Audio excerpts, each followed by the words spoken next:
بسم اللہ الرحمن الرحیم۔ السلام علیکم ورحمۃ اللہ وبرکاتہ۔ اللہ کا فرمان، ماں باپ کو اف تک نہ کہو۔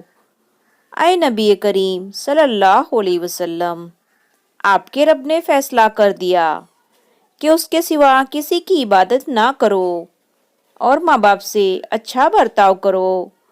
جب ان میں سے کوئی ایک یا دونوں بڑھاپے کی عمر کو پہنچ جائیں تو فلا تقل لہما اف، انہیں اف تک نہ کہو اور انہیں جھڑکو مت۔ ان سے کریمانہ لہجے میں ادب سے بات کرو اور اپنے کندھے عاجزی اور محبت سے ان کے لیے جھکا دو اور کہو رب ارحمہما کما ربیانی صغیرا، میرے رب ان پر رحم فرما جس طرح انہوں نے بچپن میں میری پرورش کی تھی۔